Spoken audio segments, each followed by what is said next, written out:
Hi, it's Brian Kiczula with CostSegRX, and in today's video, I'm going to be going over the Form 3115, a change in accounting method.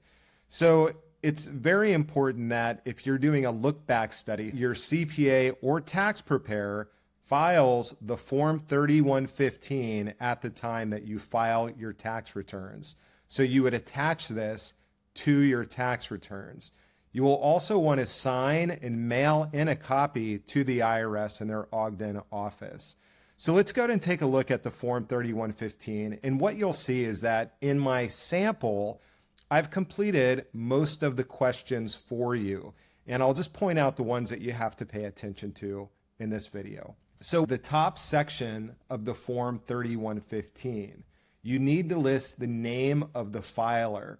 So if you own the property in your personal name, this would be your name. If you own the property in a corporation's name, then it would be the corporate name.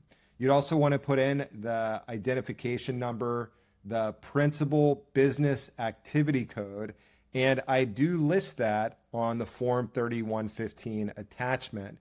Either it's a lesser of residential properties or a lesser of non-residential properties. You're going to want to put the LLC or the owner's street address, city address, state, zip code, and the year that you're making the change. So if it's the current year, so tax year 2024, you would put the current tax year. So 1/1/2024.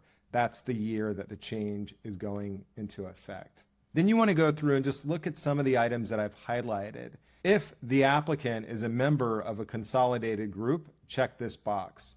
Most likely not. If Form 2848, power of attorney and declaration of representative, check this box. Most likely not. Check this box to indicate the type of applicant. If you own the property as an individual, you would just simply check that box. If you own it as an S Corp, you would check that box. And then it says, check the appropriate box to indicate the type of accounting method change being requested. I've gone ahead and I've selected that for you. It's depreciation or amortization.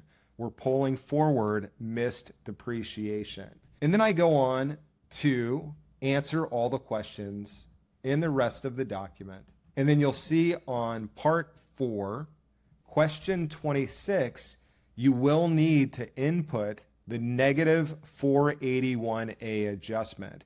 So if you have one property that you're making the change on, you would just list the 481A adjustment here.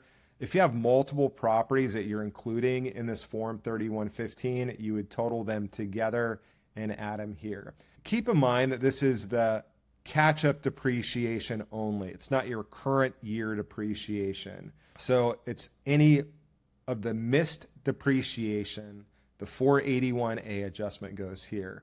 And then I've included with the cost segregation study, the Form 3115 attachment, which lists the 481A adjustment on it, as well as the current year depreciation on the summary page.